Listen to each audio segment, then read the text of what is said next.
Doubt from others can sting, but what if it could actually become your greatest source of strength? When someone questions your abilities or belittles your efforts, it's natural to feel frustrated or even defeated. But here's the thing: Stoic philosophy teaches us how to turn that doubt into fuel for growth. Marcus Aurelius once said, "You have power over your mind, not outside events." Realize this, and you will find strength. His words remind us that while we can't control what others think or say, we can always control how we respond. In this video, we'll explore how Stoic insights can help you rise above doubt, not by proving others wrong, but by focusing on your own actions and inner resilience. We'll break down practical strategies rooted in ancient wisdom that you can apply to your own life starting today, ready to transform doubt into your ally. Let's begin. The Stoics had a powerful tool for dealing with doubt: the dichotomy of control. This principle teaches us to clearly distinguish between what's within our power and what isn't. As Epictetus famously put it, some things are within our control and some things are not. Think about it: when someone doubts you, their opinion is completely outside your control. What you can control, however, is how you choose to respond.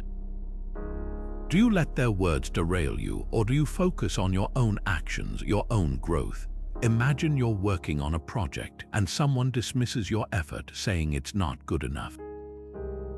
It's easy to feel crushed, to let their doubt define you. But here's the shift: instead of fixating on their judgment, you can channel your energy into improving your skills, refining your work, or simply staying committed to your vision. This is where your power lies, not in changing others, but in mastering your own mindset. So, take a moment to reflect. What's one thing in your life right now where you can focus on what's truly within your control? By doing so, you'll not only rise above doubt, but also reclaim your sense of agency and purpose. Seneca, one of Stoicism's greatest thinkers, faced his fair share of criticism. He was mocked, ridiculed, and even accused of hypocrisy by his peers. Yet his response was simple: he didn't care. In one of his letters, he wrote, "What harm is there in being despised by those whom you yourself despise?" Seneca's indifference wasn't arrogance. It was a deliberate choice to detach from external opinions. This practice, known as cognitive distancing, is about creating a mental gap between yourself and the judgments of others. It's not about ignoring feedback or shutting people out. It's about not letting their words define your worth. Marcus Aurelius echoed this idea when he said, "You shouldn't give circumstances the power to rouse anger, for they don't care at all." Think about that for a moment. When someone criticizes you, their words only have as much power as you give them. In today's world, this is especially relevant. Take social media, for example. It's easy to get caught up in likes, comments, and the opinions of strangers. But what if, instead of reacting to every negative comment, you practiced cognitive distancing? What if you reminded yourself that their words don't have to shape your reality? Here's a challenge. The next time you feel weighed down by someone's opinion, ask yourself, does this really matter in the grand scheme of things? By detaching from external judgments, you free yourself to focus on what truly does: your own growth, your own values, and your own path forward. At the heart of Stoic philosophy lies the idea that virtue, living in alignment with your principles, is the highest good. It's not wealth, fame, or even success that defines a meaningful life, but the integrity of your character. Epictetus put it this way: first say to yourself what you would be, and then do what you have to do. This idea is incredibly empowering when facing doubt. When others question you, it's easy to lose sight of your purpose or compromise your values to prove them wrong.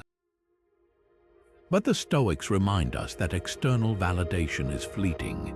What truly matters is whether you're staying true to yourself. Take, for example, the story of Rosa Parks. In the face of immense doubt and societal pressure, she held firm to her principles, refusing to compromise her dignity. Her actions weren't about proving others wrong. They were about living in alignment with what she believed was right.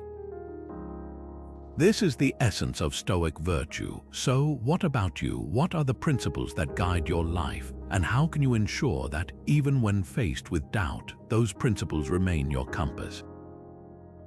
Reflecting on this not only strengthens your sense of self, but also equips you to rise above any skepticism with unwavering clarity and purpose.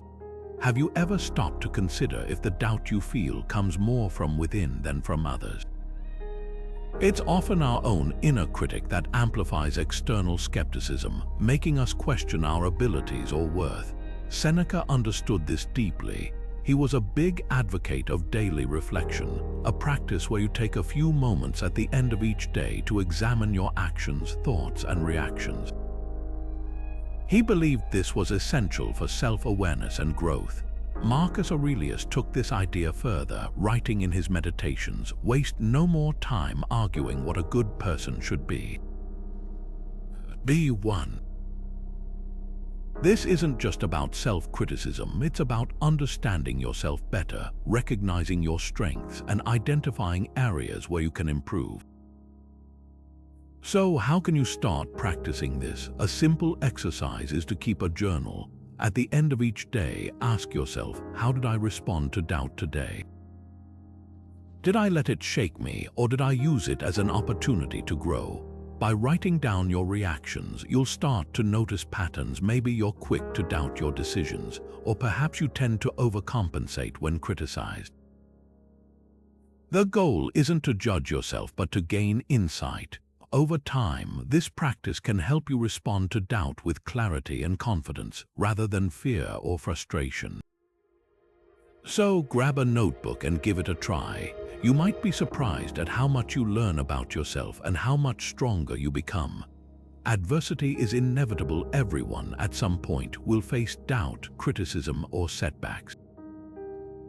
The Stoics understood this deeply and taught that the key to navigating life's challenges isn't avoiding them, but building the emotional resilience to withstand them. Seneca wrote, "Difficulties strengthen the mind as labor does the body." This idea is at the core of Stoic resilience, enduring hardships without being consumed by them. Think of it like a tree in a storm. The wind doesn't break the tree because of its strength. It's the tree's flexibility that allows it to bend without snapping. Resilience works the same way. It's not about being unshakable. It's about learning to weather the storm without losing yourself. Take Marie Curie, for instance. She faced immense doubt and prejudice as a woman in science, yet she persisted, ultimately becoming the first person to win 2 Nobel Prizes. Her resilience wasn't about proving her critics wrong. It was about staying committed to her passion and purpose, no matter the obstacles. So, how can you cultivate this kind of resilience in your own life? Start by reframing challenges as opportunities to grow. Instead of asking, "Why is this happening to me?" try asking, "What can I learn from this?" Small shifts like these can help you face doubt with strength and grace, turning adversity into a stepping stone rather than a stumbling block.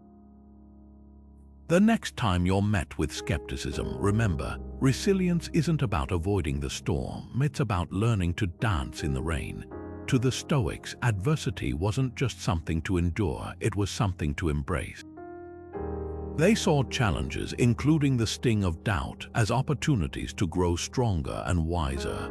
This perspective is captured in the concept of Amaphati, a Latin phrase that means love of fate.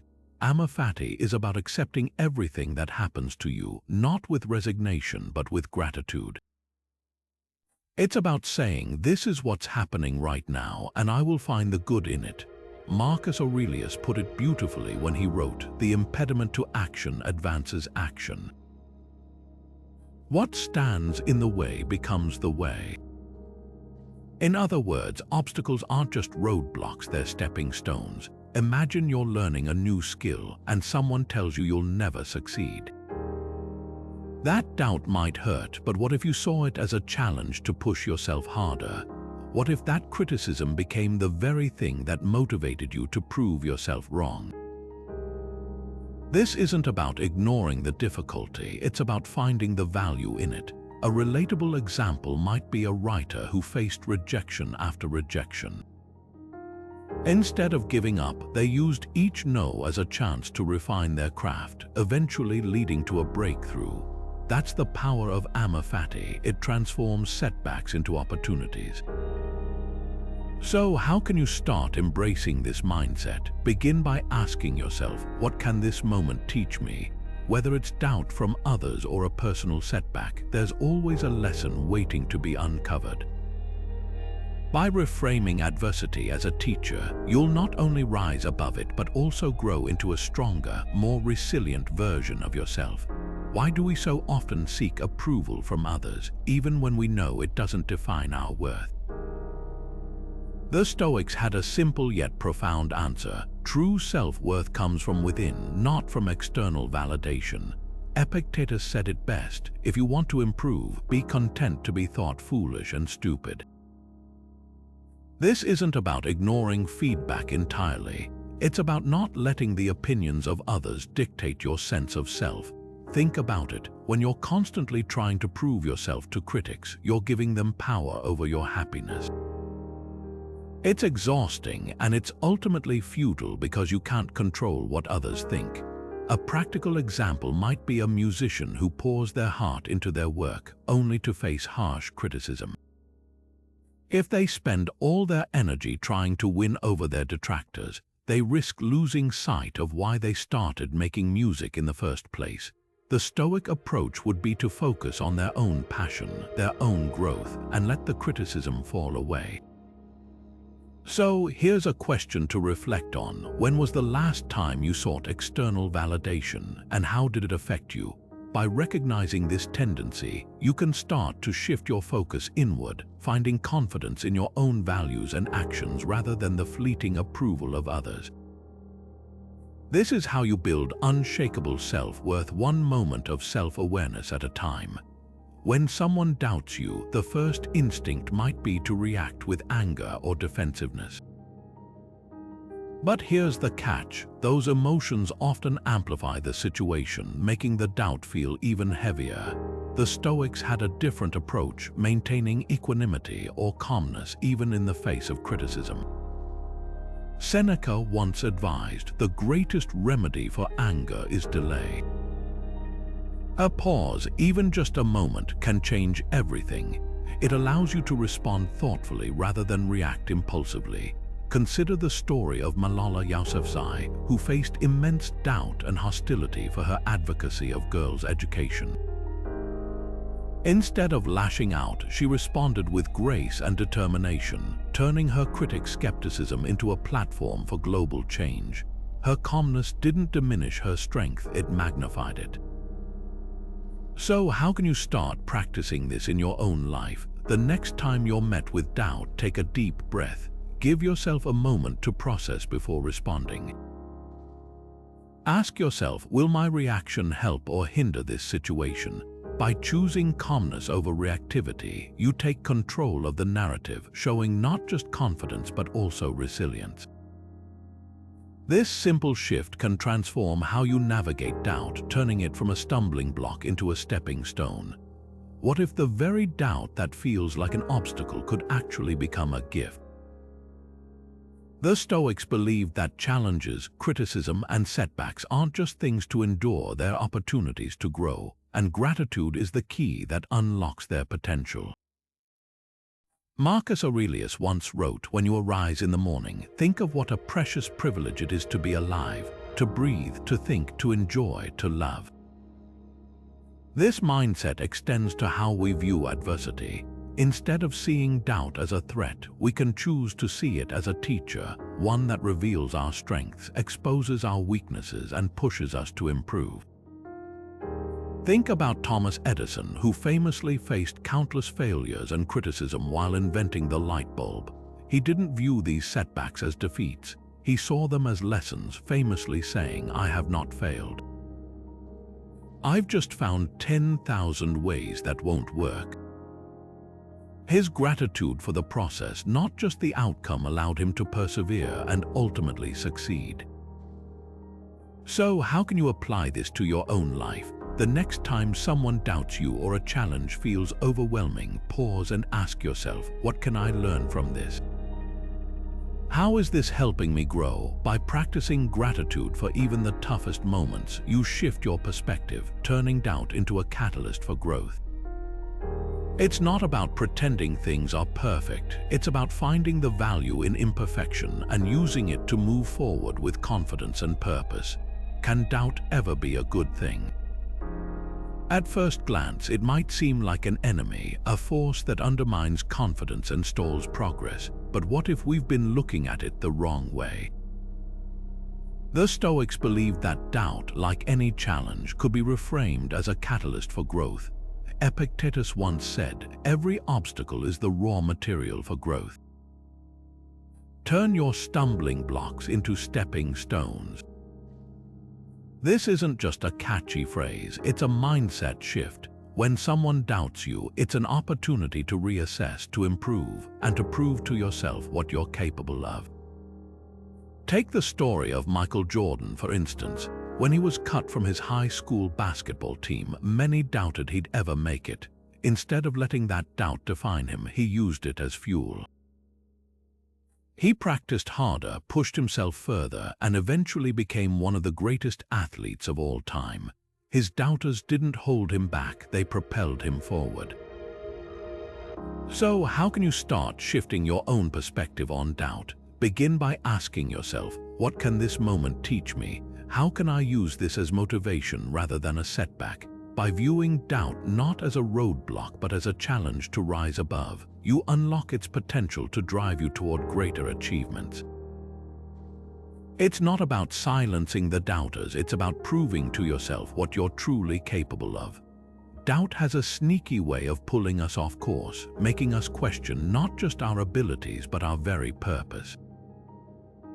It's easy to get caught up in the noise of criticism or the fear of failure, losing sight of the bigger picture.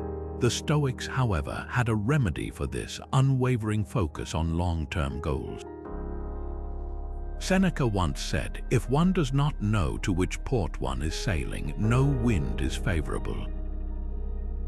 In other words, without a clear vision of where you're headed, every challenge, every bit of doubt can throw you off balance. But when you're anchored to your purpose, you can navigate even the roughest waters. Take the example of J.K. Rowling, who faced countless rejections before Harry Potter was published.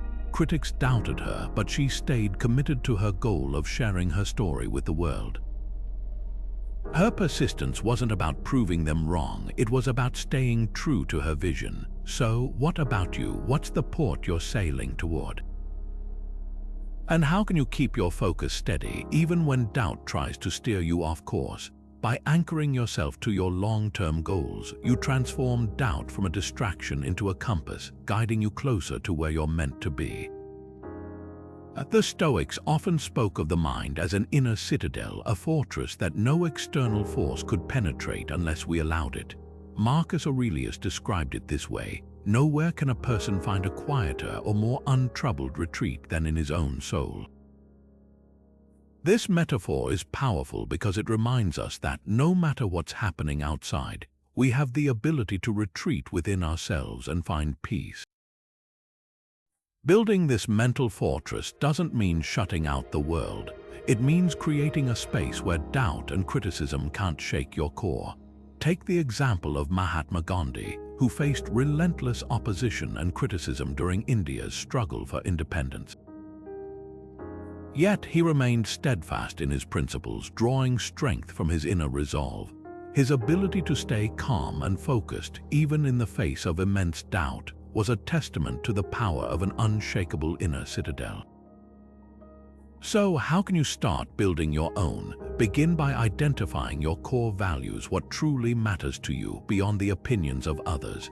Then, practice mindfulness or meditation to strengthen your mental resilience.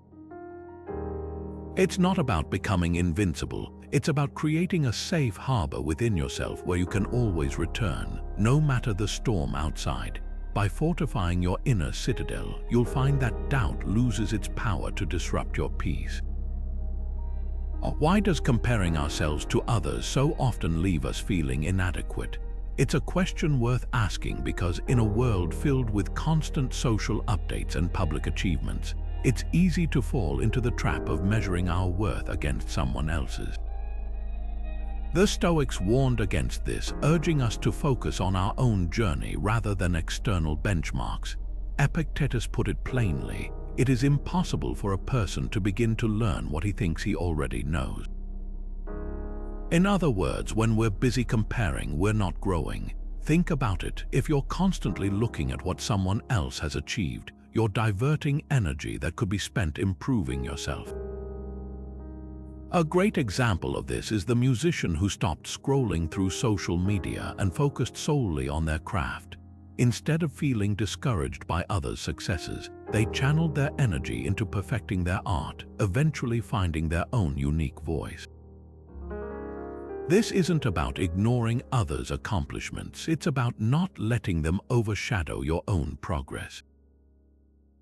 So here's a challenge. The next time you catch yourself comparing, pause and ask, how can I use this moment to focus on my own growth? By shifting your attention inward, you'll not only silence the noise of comparison, but also unlock the potential to move forward with confidence and clarity. It's easy to see those who doubt us as adversaries, but what if we could view them through a lens of compassion instead? The Stoics believed that understanding others' motives could soften the sting of criticism. Marcus Aurelius, in his Meditations, wrote, "When people injure you, ask yourself what good or harm they thought would come of it. If you understand that, you'll feel sympathy rather than outrage or anger." This perspective isn't about excusing hurtful behavior. It's about recognizing that critics often act from their own insecurities, fears, or misunderstandings. Take Nelson Mandela, for example. After spending decades in prison for fighting apartheid, he emerged not with bitterness but with a commitment to reconciliation. He chose to see his critics as misguided rather than malicious, paving the way for a more united South Africa. His compassion didn't weaken his resolve, it strengthened his impact. So, how can you start practicing this in your own life? When faced with doubt or criticism, pause and ask yourself, what might be driving this person's perspective? By approaching critics with empathy instead of defensiveness, you not only diffuse tension but also reclaim your own peace of mind. This shift doesn't just benefit them, it frees you from the weight of resentment, allowing you to move forward with clarity and grace. Have you ever considered that silence might be more powerful than words? In a world where we're often encouraged to defend ourselves, respond to critics, or explain our actions, the Stoics offered a different approach: restraint. Seneca once said, "Sometimes even to live is an act of courage." This idea extends to how we handle doubt sometimes. The most courageous response is no response at all. Silence doesn't mean weakness. It's a deliberate choice to conserve your energy and protect your peace. Think about the athlete who faced relentless criticism for their performance, but chose not to engage in public debates. Instead, they let their actions on the field speak for themselves, eventually silencing their critics through sheer determination and skill. This is the power of restraint. It shifts the focus from defending yourself to proving yourself. So, when might silence be the best response? Perhaps when the criticism is unfounded, when engaging would only escalate the situation, or when your energy is better spent on your own growth. Reflect on this. The next time someone doubts you, could silence be your most powerful weapon? By choosing not to react, you reclaim your power, allowing your achievements to speak louder than any words ever could. Dwelling on doubt has a way of pulling us out of the present, making us replay past criticisms or anxiously anticipate future ones. But here's the truth: the only moment we truly have is right now. The Stoics understood this deeply. Marcus Aurelius wrote, "Confine yourself to the present," reminding us that focusing on the here and now is where our power lies. When we're consumed by doubt, we're often stuck in a loop of what-ifs and if-onlys, missing the opportunities right in front of us. Take the story of Serena Williams, who, despite facing constant scrutiny and doubt throughout her career, has always emphasized staying present on the court. She doesn't dwell on missed shots or the critics in the stands. She focuses on the next serve, the next point. This isn't just a strategy for athletes, it's a life skill. So, how can you practice this in your own life? Start with something simple, like taking a few minutes each day to ground yourself in the present. Pay attention to your breath, the sounds around you, or even the feel of your feet on the ground. These small acts of mindfulness can help you break free from the grip of doubt and reclaim your focus. After all, the present moment is where life happens. Don't let doubt steal it from you. At some point, every single one of us has felt the sting of doubt, whether it's from others or from within. It's a universal experience, something that connects us all, no matter who we are or where we come from. The Stoics understood this deeply. Epictetus once said, "What upsets people is not things themselves, but their judgments about these things." In other words, doubt isn't unique to you, it's a shared human experience. Recognizing this can be incredibly freeing. When you feel isolated in your struggles, it's easy to think you're the only one facing these doubts. But the truth is, everyone, even the most successful people, has been there. Take Albert Einstein, for example. Before becoming one of the greatest scientists of all time, he faced significant skepticism and doubt from his peers. Yet he persisted, using those struggles as motivation rather than letting them define him. His story reminds us that doubt isn't a sign of weakness, it's a part of growth. So take a moment to reflect. How does knowing that doubt is a shared experience change the way you see your own challenges? By understanding that you're not alone, you can find comfort and strength in the knowledge that even the most celebrated figures once stood where you stand now. This universal bond can be your anchor, helping you navigate doubt with a sense of solidarity and hope. Doubt can feel like a weight, but what if it could be the spark that propels you forward? The Stoics believed that criticism and skepticism, though uncomfortable, could serve as powerful motivators for growth. Seneca once wrote, "Difficulties strengthen the mind as labor does the body." This idea flips the script on doubt. Instead of seeing it as a roadblock, you can view it as a challenge to rise above. Think of it like a forge. Heat and pressure may be intense, but they're what shape something strong and resilient. A modern example of this mindset is Oprah Winfrey, who faced countless rejections and doubts early in her career. Instead of letting those setbacks define her, she used them as fuel to refine her craft and build an empire. Her story is a testament to the power of transforming doubt into determination. So, how can you start channeling doubt into motivation? Begin by asking yourself, what can I learn from this criticism? How can I use it to improve, whether it's sharpening your skills, refining your approach, or simply proving to yourself what you're capable of? Doubt can become a driving force rather than a deterrent. By embracing it as part of your journey, you unlock the potential to turn skepticism into success. How much will someone's opinion of you matter in 5 years?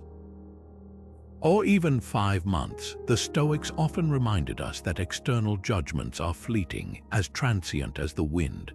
Marcus Aurelius captured this beautifully when he wrote, "The life of a man is a moment, the memory of him a whisper." These words are a powerful reminder that the doubts and criticisms we face today won't stand the test of time. Think about Vincent van Gogh, whose work was dismissed and ridiculed during his lifetime. Yet today, his art is celebrated worldwide, his legacy far outlasting the doubts of his contemporaries. His story illustrates a profound truth. Opinions, no matter how harsh or persistent, are temporary. So, when you're weighed down by someone's judgment, ask yourself, will this even matter in the grand scheme of things? By recognizing the impermanence of criticism, You free yourself from its hold, focusing instead on what truly endures: your actions, your values, and the impact you're here to make. Our authenticity isn't just a buzzword, it's a cornerstone of living a meaningful life, especially when doubt tries to pull you off course. The Stoics believed that staying true to your own nature, your own values, is the ultimate act of integrity. Epictetus put it simply: follow your own path, let others say what they will. This isn't about ignoring feedback or shutting out the world. It's about not letting external voices drown out your inner one. Think about the story of Frida Kahlo, the iconic artist who faced immense criticism and physical pain throughout her life. Instead of conforming to societal expectations, she embraced her unique perspective, creating art that was deeply personal and revolutionary.